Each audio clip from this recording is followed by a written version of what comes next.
Okay, everybody, I'm here to talk to you about the head gasket sealers by volvo. I'm really skeptical of these port and fix-it kind of things. I've never really been a fan of them. I've tried radiator sealers, everything else you can think of, and it just doesn't seem to work for me.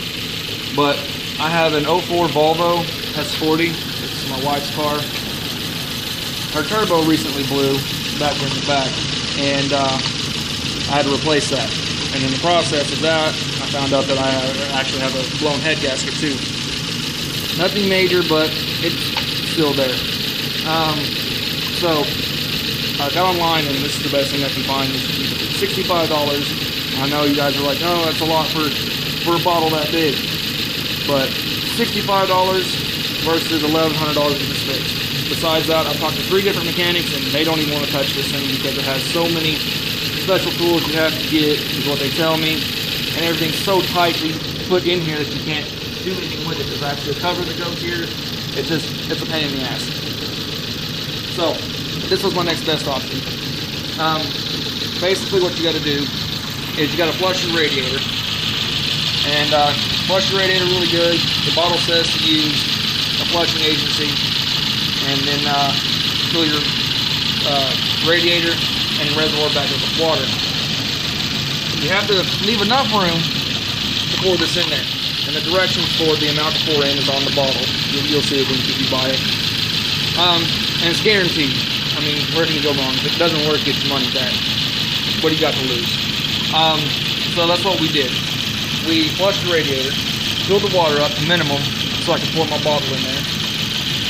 Then what you do is after you fill it up with water and leave enough room for your Blue Devil, start the car, heater on max, leave it at an idle. Now if you have a blown head gasket, you have a lot of smoke coming out of your tailpipe. I'll show you that now.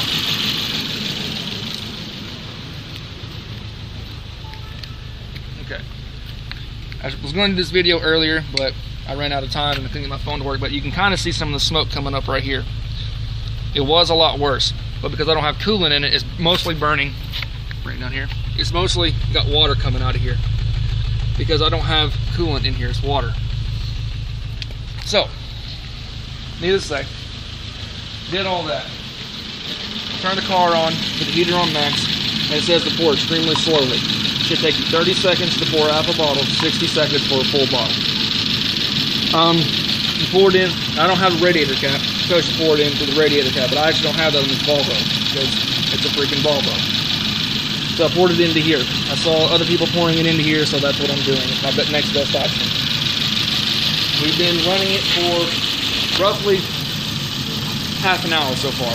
You have to leave it on idle for 50 minutes with the car running, heater on max. Apparently that's extremely important.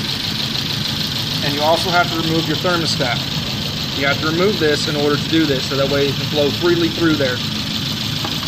And for those of you guys who might have the same problem in the same car, here's where your thermostat goes, and here's your radiator. It goes straight through here, right there. There's a cover that goes here that you will have to pull off. Be careful not to hit your timing belt. That's bad juju. You don't want that. You do not want to damage that at all. Basically, it's been running for about a little over half an hour now, and whenever it's done, I will post another video. I'll call it part 2. I'll let you guys know how this works for me. Thank you very much. Okay, so we let it idle for an hour. It says 50 minutes, but I let it go for an hour. And then we took it for a test drive, like it says on the bottle. The smoking has almost completely subsided, but you need to let it sit overnight. And tomorrow when I start it up, it should have no smoke, no problems. The only problem I still have, or I have now, is it's got a rough idle and a rough get up and go. But that could also be because I could have coolant in my spark plugs here, which I will take those out and check those here in a little bit, just to verify, make sure that that's why, because it could have a misfire because of that. So, but other than that, the car seems to be running fine. I will fire it up and start it in the morning, and I'll come back and let you guys know the rest. And I think that's it.